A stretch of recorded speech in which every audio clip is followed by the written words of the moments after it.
Good evening, and welcome aboard. I'm your captain, Jason Mink. Tonight we set the controls for the heart of the sun. So strap in, place your tray tables in an upright position, and most importantly, have your beverage ready, because we're taking off. We begin with the quantum mechanics classic Star Trek figures. Unsurprisingly, I missed these upon release, as I'm not really in the market for high-end collectibles. And make no mistake, these are high-end. From the shockingly lifelike head sculpts to the soles of their hand-tailored boots, these are top-of-the-line offerings. But are they worth the big ticket? Let's take a look. First up, it's the captain of the Starship Enterprise, James Tiberius Kirk. Portrayed by actor William Shatner, Kirk is dressed in the standard Starfleet uniform of the time, that being a long-sleeve tunic, black undershirt, black trousers, and thigh-high leather boots. Ginchy. His mustard yellow tunic sports the command insignia, along with the gold rank-appropriate braid pattern around the wrists. The nylon material used replicates the screen-worn outfit nicely, holding shape but with enough give and stretch to allow for natural movement. The stitching is tight and clean, with no bulky or puffy seams to destroy the illusion. It's quality work, but that's to be expected at this price. The head sculpt is danged impressive, looking all the world like a young Shat. And while the chosen expression is neutral, enough personality shows through to make for a lively and compelling likeness. The catchlight in the eye has a genuinely luminous quality, looking better than mere paint has the right to. As befitting a man of action, Kirk comes with your standard Type 1, Type 2 phaser. Quantum mechanics rose to the challenge of replicating this iconic prop, allowing the accessory to be broken down like its screen counterpart. It's features like this that elevate these offerings and help justify the high price point. There are even additional hands molded to hold these specific accessories, so they don't end up falling out and getting lost. There are also gesturing hands to allow for more expressive display options. Boldly go that-a-way, or allow Spock to vicariously experience the captain's latest conquest on Risa. The fun is in your hands. Kirk also comes with this pad and stylus combo. Perhaps a bit archaic to modernize, but let's face it, signing something with your finger lacks the necessary gravitas for an officer of Kirk's standing. As this is the deluxe edition, Kirk comes with the rarely seen Type 2 phaser rifle.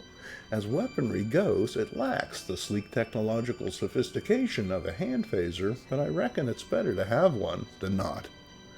Following on, it's Dr. Leonard Bones McCoy, as portrayed by actor DeForest Kelley. Bones sports the same style uniform as Kirk, although he also comes with an additional short-sleeve shirt for working in the lab or hitting the links. Everything we've said about the captain's outfit applies here, with the same high-quality materials and tailoring present. The medical insignia on his chest shows up nicely against the light blue shirt material of the tunic. The gold braiding on the wrists provides a nice contrast to the primary hue, giving the dock a little more pop on the shelf. Of particular note are the boots. These aren't simply molded plastic, but instead a supple leather-like material. The zipper detail is especially impressive, considering the scale. On the accessories front, Bones comes with a nice selection of medical gear, including a hypo spray, a med scanner, and 4 vials of what appears to be delicious Kool-Aid. QMX even included the pinky ring Kelly wore on the show as a tribute to his recently deceased mother. Now that's attention to detail. Not only that, the included tricorder can be held or worn and opens in 2 different sections. Now, when Bones tells you he's dead, Jim, he can back it up with the best tech that Starfleet has to offer. In hand, everything looks fantastic, allowing you to recreate scene-specific moments of the show, or envision your own intergalactic interactions. Add the expressive hands to Bones, and suddenly he's upset with that damned Vulcan Mr. Spock again. These little things go a long way in providing presence and personality to your toy shelf, with enough options to periodically refresh most scenarios. Rounding out the big three is cool and calculating Vulcan First Officer, Mr. Spock, immortalized by the legendary Leonard Nimoy. Star Trek's breakout character, Nimoy's portrayal of the seemingly emotionless alien hit a nerve with audiences worldwide. With his arched eyebrows, pointed ears, and piercing eyes, Spock's devil-like appearance was countered by his calm presence and reliance on logical thought. The figure is a brilliant tribute to this unforgettable icon. The head sculpt is astonishingly accurate, with the same top-notch paint. While all of these QMX offerings are built on the same base body, I feel that it works best here, accurately mirroring Nimoy's lanky frame. Like his shipmates, Spock comes with character-specific alternate hands, including the now legendary Vulcan gesture for Live Long and Prosper. Or is he doing a shadow play while singing Mac the Knife? That's up to you. Each of these figures also comes with a classic communicator with flip-up antenna. Made of pressed tin, the antenna is very delicate, so have a care as the pins holding it in place bend easily. As this is the deluxe version, our favorite first officer also comes with his Vulcan lute, so you can rock out with your Spock out. The individual strings are made of nylon and tightly mounted, so Spock doesn't need to stop the show every 20 minutes to retune. Getting him to hold it properly is a different story, but with a little work, you could do a better job than I did. So there you have it. These Migos for grown-ups might command a hefty price on the aftermarket, but you get what you pay for. There are dozens of different plastic incarnations of Kirk and company to choose from. However, if you want the ultimate expression of these characters, then look no further. 3 to beam up, Mr. Scott. Comic books and trading cards had long been dime store staples, so it only made sense to combine the two. These card-sized comics from Topps were released in 1970 and feature artwork from notable creators like Wally Wood, Ralph Reese, Art Spiegelman, and Tom Sutton. Unsurprisingly, they possess a very underground comics vibe, easy to identify, but difficult to replicate. There's just something about the line weight, sooty and dense jet pollution amidst the otherwise Spartan composition.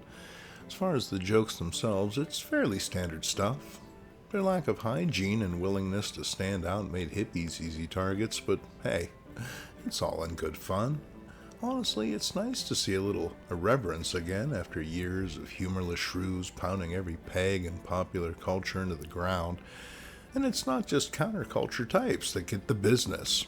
All the tropes are here in glorious four-color.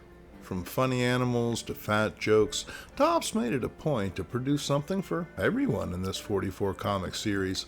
If you're obsessed with everything comics or just go in for a bit of kitsch, these little joke books are wonderful additions to your pulp hoard. Now let's talk about comics that didn't come with a stick of gum. I think the industry may have missed a trick there. We begin with U.S. Tank Commandos #1 from IW Comics. What can I say? I enjoyed the last one so much, I bought it a friend. Inside, Joe Weider shows you how to have the pointiest elbows allowed by international law. I guess when you're a soldier crawling through the muddy trenches, they're pretty handy, although you're going to go through a lot of shirts in civilian life. American forces deep in the mountains of North Korea drive back the enemy line. In between amicable banter, the soldiers stumble across a red ammo dump. Before they can blow it up, a Korean tank rolls into view. The GIs attack, but the other tank's heavy armament repels the assault. Evenly matched, the two metal juggernauts engage in a battle of wits, in which there can only be one winner. Breakthrough is more four-color carnage wrought from atop a tank turret. Unlike contemporaries at EC who acknowledge the grim realities of war, these stories lack any nuance or deeper meaning. The only goal here is to win, and casualties on either side are incidental at best. The abstraction of violence makes it an easy commodity, sold on the basis of bright colors and instant gratification, without any pesky moral dilemmas to consider. And what kid doesn't want to drive a tank, I ask you? Last Saturday was Free Comic Book Day, and I'm pleased to say that there were a few things of interest on hand for an OG like me. Here's an issue of Mad. Odd to see it comic book size, but hey, it's free. And chock full of legendary Mad creators like Sergio Aragones, Don Martin, and Jack Davis, as well as members of the New Guard, including our own Carrie Callan. A shame room wasn't made for the likes of Will Elder and Wally Wood, as both did DC parodies that would have fit here. Ah well, there's always next year. On the Marvel front, I picked up this keen issue of Stories from the Atlas Library. While this is essentially a coming attractions for coming trades, it's done exceptionally well, with art from Joe Maneely, Gene Colan, and channel favorite Basil Wolverton. This was a real highlight of the event, and a great example of how to both promote and entertain. Check out this Venus story by Bill Everett, which sees the formerly lighthearted romance comic take a decidedly dark and uncanny turn. These later period Venus tales are exceptionally cool, so look for them in the long-awaited Venus #2 in the upcoming months. Speaking of Marvel, I'm this close to completing my Marvel Tales run. I know, it's a weird book to collect, but I've always been a sucker for those reprint titles. In this issue, Spidey searches the Snowy City for Kraven the Hunter, who kicked his butt in the last issue. Kid's a sucker for punishment. Elsewhere, an ailing Adrian Toombs reveals the secret of his vulture costume to cellmate Blackie Drago. After betraying the elder criminal, Drago dons the winged suit and escapes into the night. Elsewhere, Peter Parker suits up in spite of one of his frequent bouts of illness. Having the proportionate strength and speed of a spider is no substitute for your daily dose of vitamin C, folks. Still, that's a pretty winter sky. If you're a fan of teen humor, then you should get yourself a few issues of the Killroys. I discovered this book a couple months back, and I gotta say, I didn't know what I was missing. In Pop Was a Chic, the Killroy kids are fixin' to have a bash. A real wingding, with platters and everything. Seems the latest fad these crazy kids are into is old-timey music, as what's played on the ukulele. Pops gets into a snit over this. What do they know about the music of his youth? He heads to the attic and finds his old uke. The question is, can he remember how to tune it? Judging from the next panel, the answer is yes, as he soon has the kids hanging on his every note. Sadly, Mother is a buzzkill and puts the kibosh on the do, but the kids promise to come back and hear more music. Corny? Sure. But the last panel of the kids walking off to the 1950s Zipatone night is so wholesome I just want to go with them. You can keep my things. They've come to take me home. #1 son Natch gets star billing in Glamour Gams, although we all know it's his buddy Solid Jackson who brings the real laughs. Anyone down for a leg show? Apparently, it's the best idea these two have ever had, even if Miss Crunchpit doesn't approve. But what does she know anyway? Perhaps a little more than Natch, who promises Judy he'll pick her as a winner, even though there's been a little mix-up in the lineup. Hilarity ensues. Moving on to DC Comics, and I can't get enough of this cover. Andy Warhol can fart around with soup cans all he likes. This is art. Inside, witness Lois Lane's Aquaman tricks. Although Superman is pulling focus as usual, you'd think the #1 reporter in Metropolis would be observant enough to notice Clark has been replaced with a pirate skeleton and a sponge. Oh wait, the sponge is wearing glasses as a disguise. Never mind. On assignment, Lois meets one Professor Thorne, college teacher and ichthyologist who lost the use of his legs in the war. Only that hasn't slowed him down any in the romance department, scoring a date with Lois in the opening round. For her part, Lois is taken by the attention from the handsome professor and equally impressed by his gadget-equipped wheelchair and his own private aquarium. Wow, only sophisticated urbanites and sociopathic loners have those. A series of Silver Age circumstances sees Lois and Clark stranded out at sea, and the intrepid reporter decides to save the pair using some Aquaman-style tricks. As Superman is actually needed elsewhere, he creates this faux Clark out of a pirate skeleton and a sponge. Pretty sad, but not as much as the final twist. The professor isn't actually a handicapped ichthyologist. He is, in fact, a mer-person. Yep, those are fake legs, and his tail is kept in a special tank to keep him alive out of water. So he breathes through his ass? Probably best not to think about it too much. The writer certainly didn't. Lois Lane's super babysitter is a strong 9 on the Wortham meter. Oh sure, it seems innocent. At first. You see, after a double date with Superman and Lana Lang, Lois takes her usual stroll through the garbage-strewn alleyways of Metropolis. There she encounters a super child dressed in a familiar getup. Of course, Lois assumes it's the Man of Steel reverted to toddler form. I mean, what else would it be? She takes the unattended child home, violating numerous laws in the process. And because she lacks parenting skills or common sense, she resorts to corporal punishment when Super Baby steps out of line. Better learn to type left-handed, Lois. Creepier still, she uses hypnotism to plant a subliminal desire for her in the child's mind when he returns to adulthood.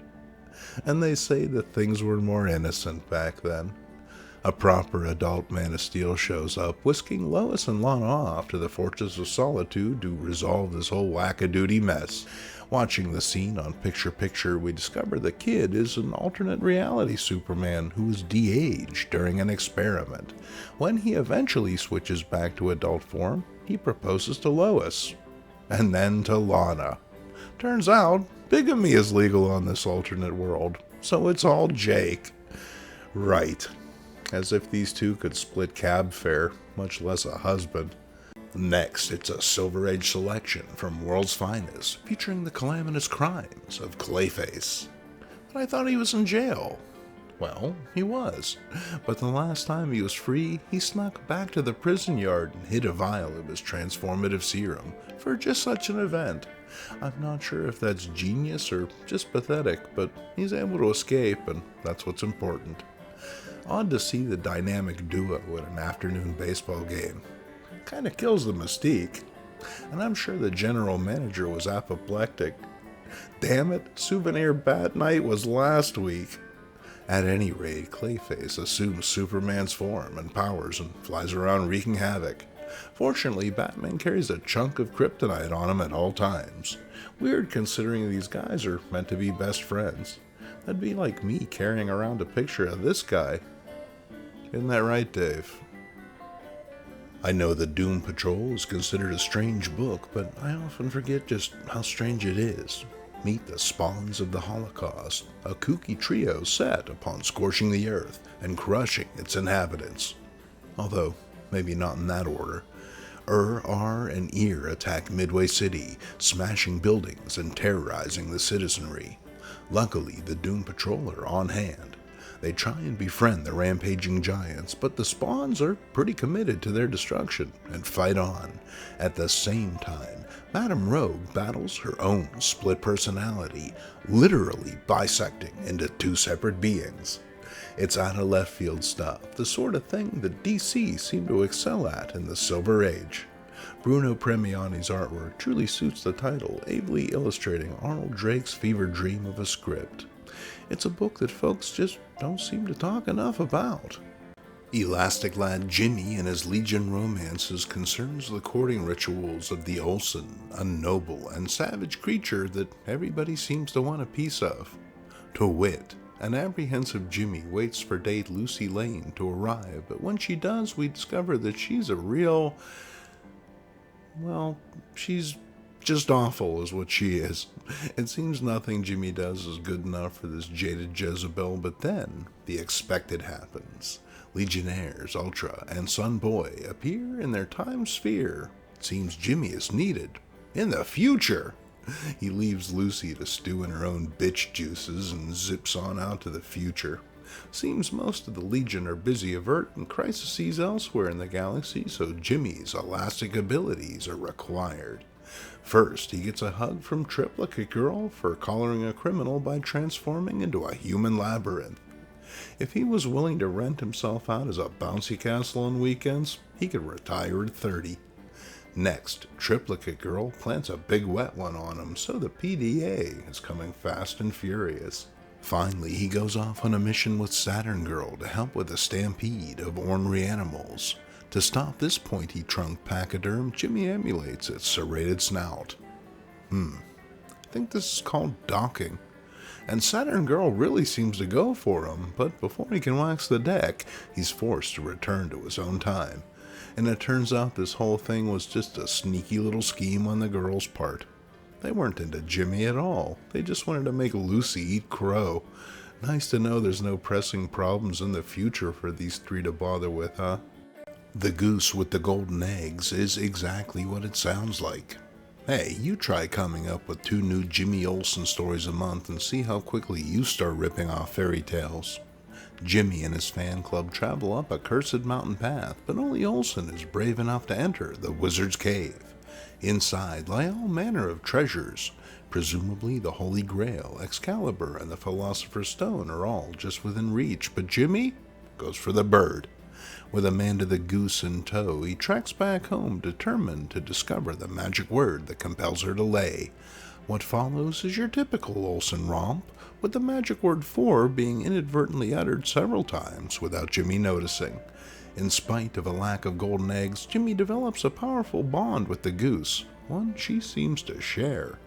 Presumably after having gotten a room, Amanda takes off with a herd of her own kind into the wild blue yonder, leaving Jimmy heartbroken.